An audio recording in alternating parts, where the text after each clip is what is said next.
and thanks for joining us on Chicago Tonight. I'm Brandis Friedman. Here's what we're looking at.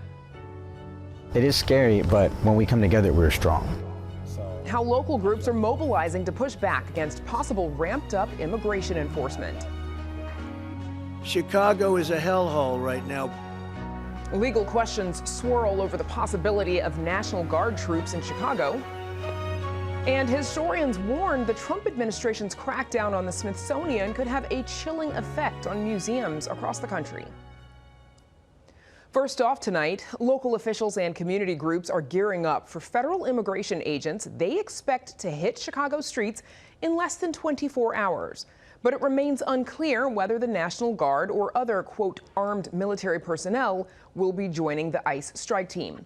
Whether or not the National Guard shows up, Governor J.B. Pritzker is warning residents who are planning on protesting to do so peacefully. Part of their kind of nefarious plan is begin with ICE, cause mayhem on the ground, and by doing that, say that there's a need for military troops on the ground to protect ICE.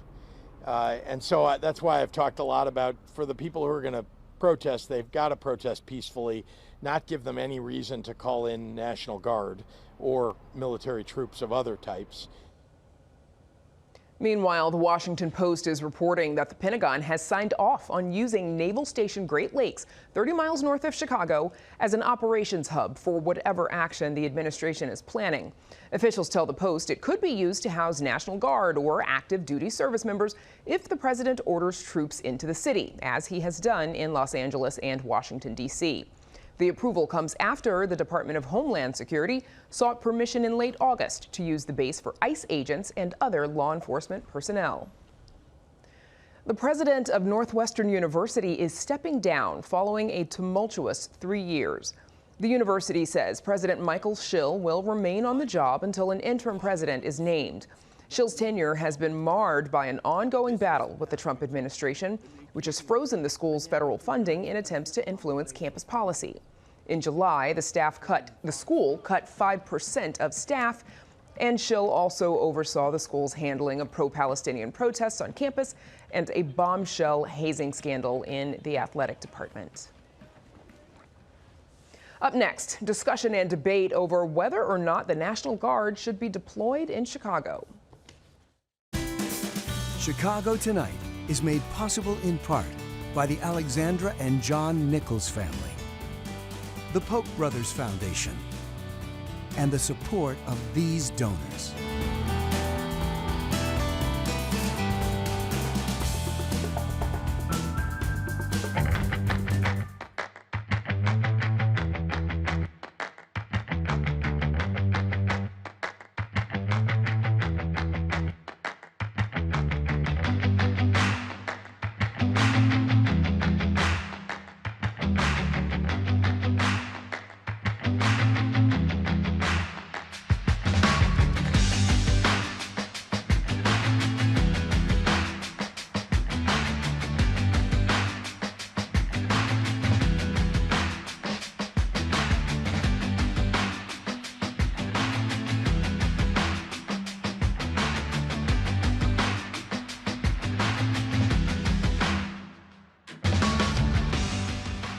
District of Columbia officials are filing a lawsuit today challenging the Trump administration's deployment of the National Guard to the city.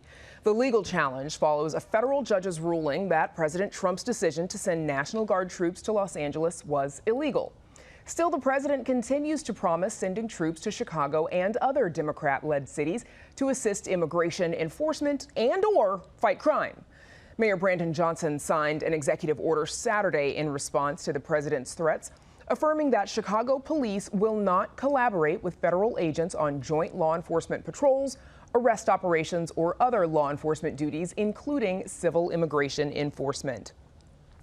Joining us now are Alderman Raymond Lopez of the 15th Ward, which includes Brighton Park, Gage Park, and Back of the Yards.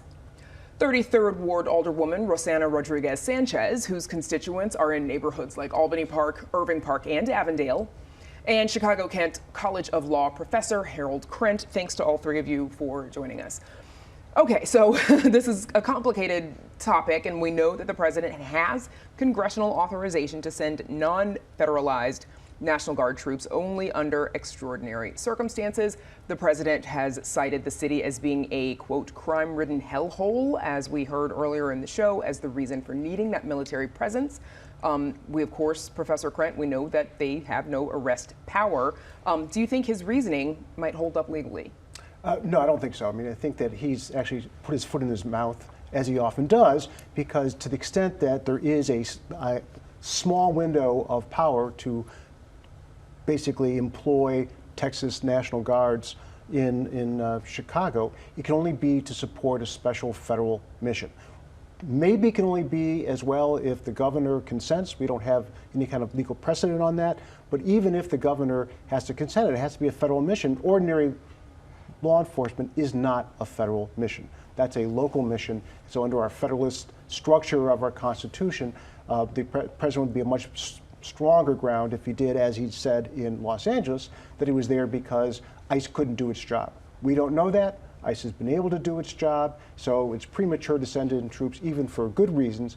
But obviously, if it's just ordinary criminal law enforcement, clearly that's against the Constitution. What do you make of the argument, or I guess it's the argument that Governor Pritzker, the suspicion that Governor Pritzker has, that by first sending in ICE agents, there could be a disruption when the community pushes back against that, and then that is what would trigger the National Guard's necessity? I mean, it's a possibility, right? I mean, that's what I think the governor is worried about. I think many people are worried about, to give an excuse to the president to send in the National Guard. And the question then would become whether the National Guard becomes federalized, as it was in Los Angeles, or whether he's going to follow this gambit of trying to use Texas National Guard, which is a even more frightening prospect. Alderman Lopez, during an appearance earlier this week on News Nation, you mentioned that despite the city's falling crime numbers, it's still an ongoing issue, of course. You are a proponent of having the National Guard present in Chicago so that Chicago police officers can spread out to the communities and do their jobs going after criminals in those communities. How would you like to see the National Guard deployed? Look, first off, let me just say I don't believe that Donald Trump's characterization of Chicago as a hellhole is accurate. I think we all at this table can agree on that. But what I do know is this, is that at a time when we're still seeing violence in our neighborhoods, my ward in particular, I had a young man yesterday shot in the head walking home through the alley.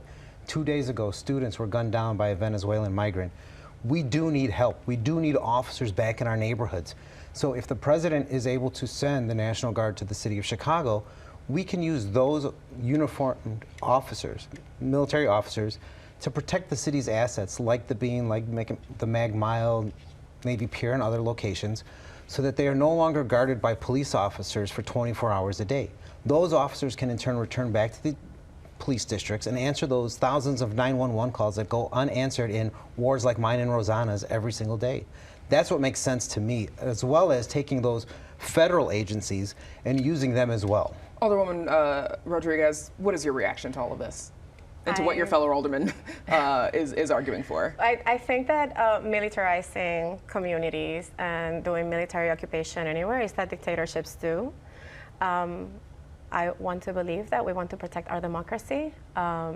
We have seen such an incredible improvement in crime and homicides in Chicago, and that is just undeniable. Crime has dropped to levels that we have only seen in the 60s. And it is because of the approaches that we have been taking. The city council discusses a lot the idea of long-term investments. And a lot of times when we talk about violence prevention, my colleagues talk about, well, that is, if you invest now, you're going to get a result 10 years down the road. But that's not what happened. With the ARPA money, there was a lot of investments in violence prevention, and they are paying off actually really quickly. So what we need to be doing is expanding those investments instead of occupying and terrorizing communities through using the military. But to be communities fair, we haven't been also reporting 911, reporting emergencies the way we used to either. You know, a lot of the technology that we use, like ShotSpotter and others, has been disconnected in this city. So to say because that, it has been discredited. No, and I don't want to. I do not want to get into relitigating ShotSpotter right now. But I do want to ask a question, another question to Alderwoman Rodriguez, just because we talk about black and brown neighborhoods already feeling more policed and surveilled than some other communities. Could a deployment of National Guard in the city, even if they are just in downtown or the Loop area, could that roll back any of the progress and the trust that has been built in those communities? I think that the other problem is the intimidation that creates. Like having the National Guard in our communities, it is not a welcoming thing, right? It is going to have an impact in the economy. People are not going to want to be outside. And that is dangerous. Well, as someone who represents African Americans and Latinos for a decade, I can tell you they want to feel safe. They want constitutional policing. And this gaslighting approach that my colleague keeps going, that we're going to have federalized police and have tanks in neighborhoods. I didn't say that. That is not what I'm talking about. Actually, I did not talk about federalizing police. That is not possible, actually. I was talking about the National Guard. Okay, so I'm going to jump in again. The fact of the matter is you don't know what you're talking about when it comes to what's going on here. That is so disrespectful. So I want to get that is so disrespectful. You still have to fund the police Professor things out your Crunch, window. go right ahead. So I don't want to hear about safety from you. One of the things that we have a history of our country of being fearful of a standing army, of using an army for ordinary law enforcement. And I think we need to honor that tradition and look at what's happened in other authoritarian countries around the globe. We're not talking about having the National Guard as a police force. We're saying using them to that's protect what President Trump assets. has Is that what exactly President Trump is saying? What we can do if we're here is to have them here in our city to but we don't protect control assets. that. President Trump might control that. But you Professor, just if said you what's would, legally clear up possible for by us, the because Constitution. obviously they don't have the there's a authority to do difference. that. There's a difference in the authority that these two agencies that we're talking about have. Of course, the National Guard, DHS, and their ICE agents, and they've been in the conversation at the same time over the course of this week. Clarify for us what they are legally allowed to do in the city and what they're actually allowed to enforce in the city of Chicago. ICE obviously enforces the immigration laws, and they're empowered to do that. And as the mayor said, we don't have to facilitate their actions, but we can't hinder their actions in terms of law enforcement.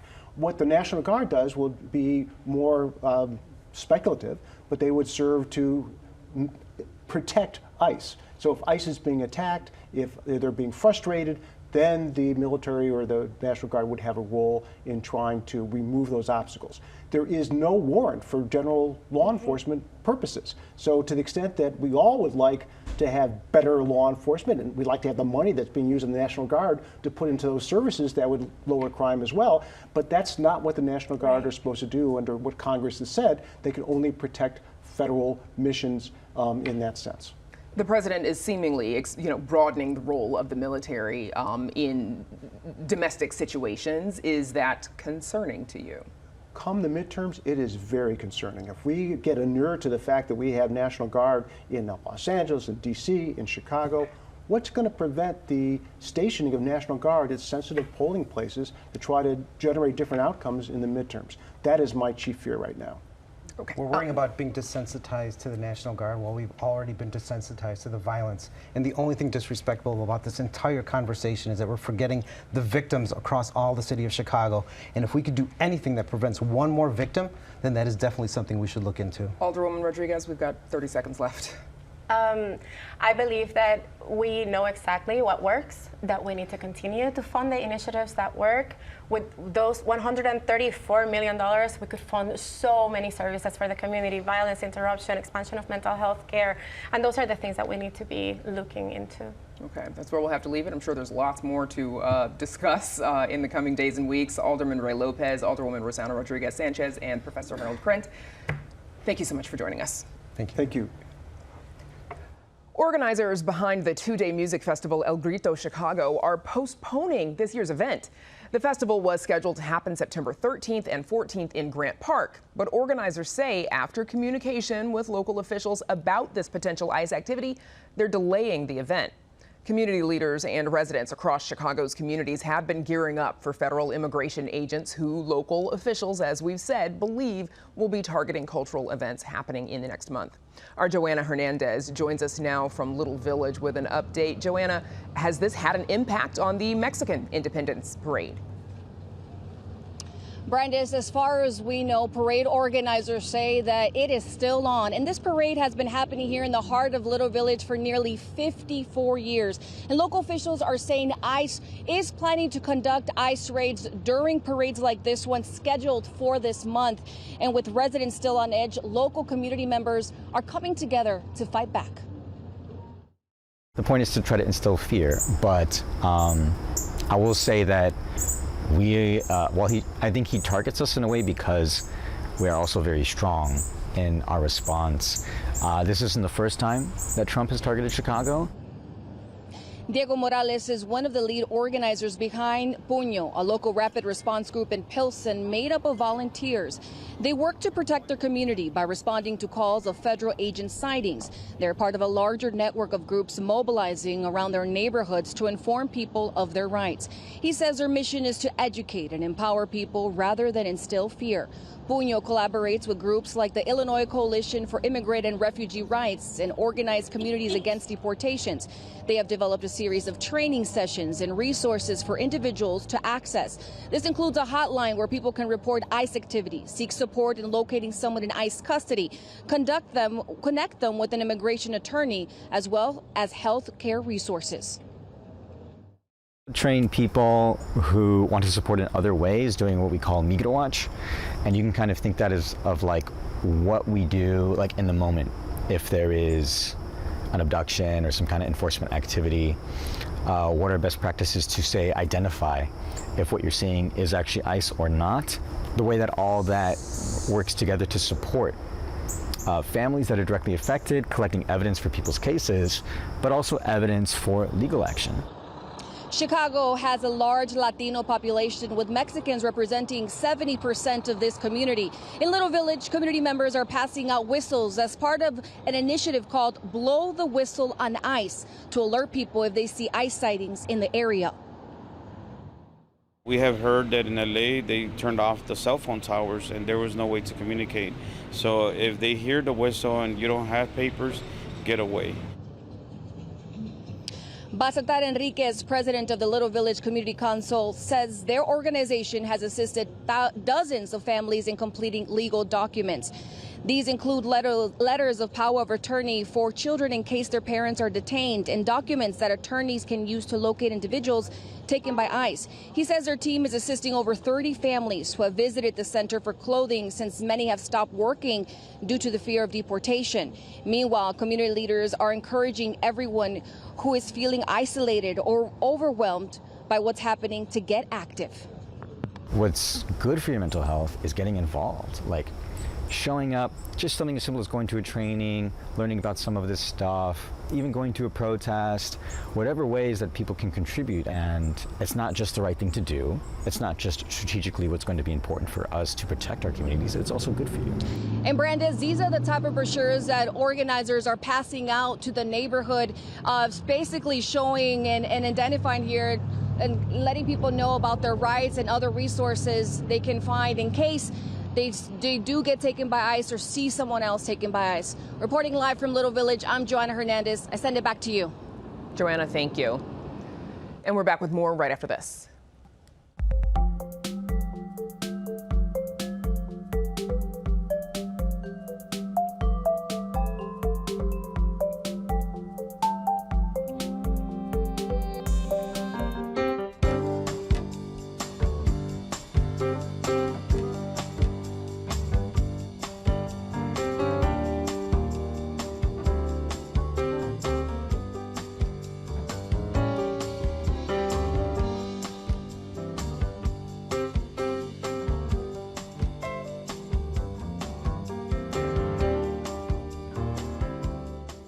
Historians and researchers are sounding the alarm about President Trump's latest plans to scrutinize museums. Trump recently expanded his criticism of the Smithsonian National Museum of African American History and Culture to include 8 additional museums. But specialists in the field say these actions could potentially erode the public's trust in shared institutions, not just in Washington, but around the country. Joining us now are Cesario Moreno, Visual Arts Director and Chief Curator at the National Museum of Mexican Art, and Leslie Harris, professor of history and African American studies at Northwestern University. Thanks to you both for joining us. Cesario, the Trump administration planning to audit 8 more Smithsonian museums, as we mentioned, to purge them of information that he finds negative or sad. What concerns you about that move? Oh man, that is such a scary move.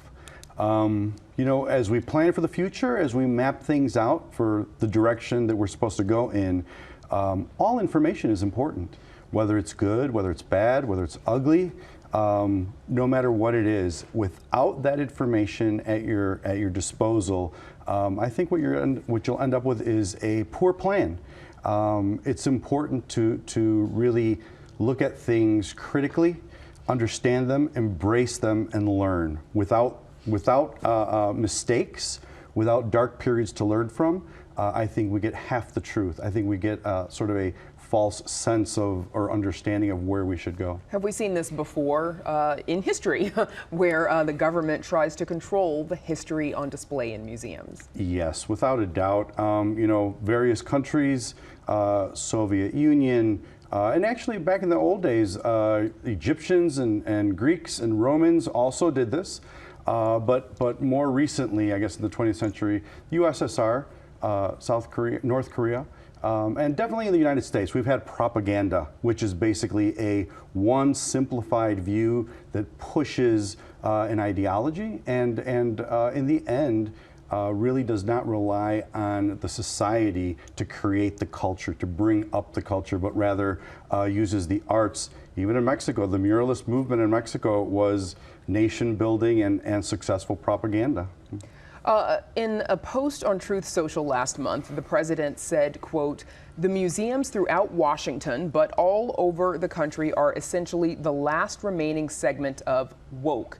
The Smithsonian is out of control, where everything discussed is how horrible our country is, how bad slavery was, and how unaccomplished the downtrodden have been." It goes on to say, "Nothing about success, nothing about brightness, nothing about the future.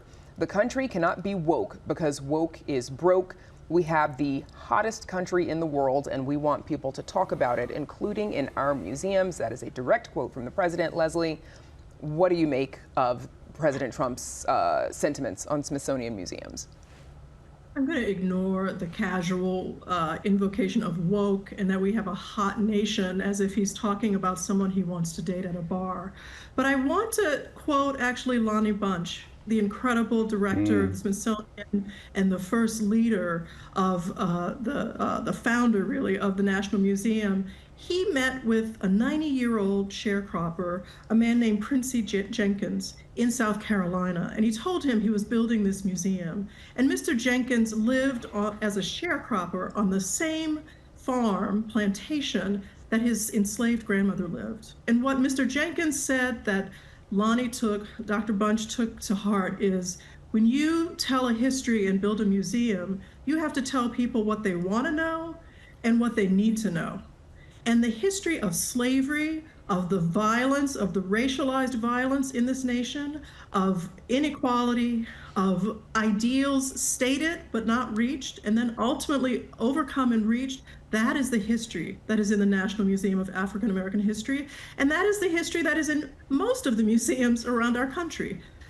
History is in the past. We are telling the stories of the past that we have somehow managed to live through, and those histories include enslavement, lynching, Jim Crow segregation, and all kinds of things. But we are here today in the present, and without knowing what we did wrong in the past, as my colleague just said, we stand to make the same mistakes now. We're, of course, doomed to repeat it. Sorry, I've got a couple more questions and we're almost out of time. Cesario, has the National Museum of Mexican Art, have you all been impacted by the cuts that this administration has made, for example, to the National Endowment of Arts, and or have you made any adjustments to your curation and your exhibits as a result of this? Curation, no. Curation, we continue to tell our story.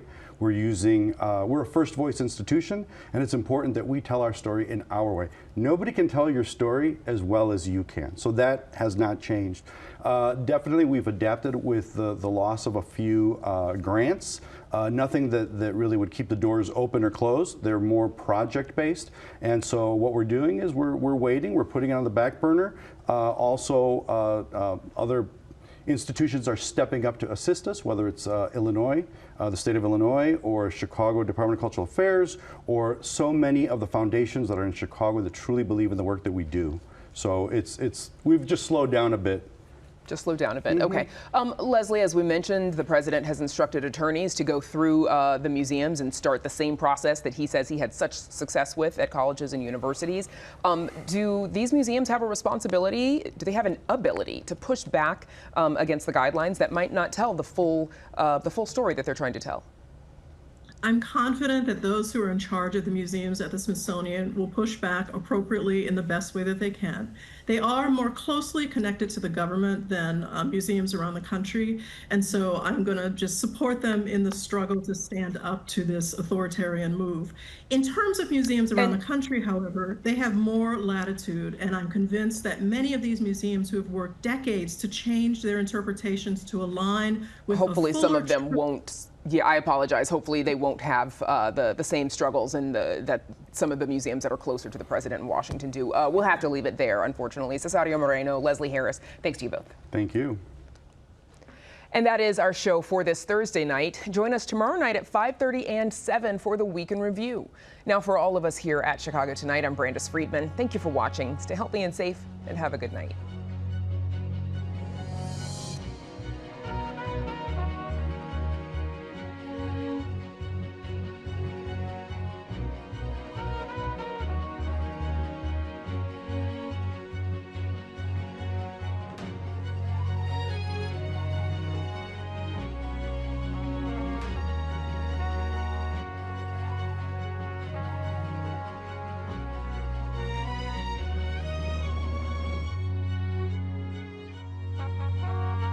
Closed captioning is made possible by Robert A. Clifford and Clifford Law Offices, a Chicago personal injury and wrongful death firm that supports inclusionary excellence throughout the legal profession.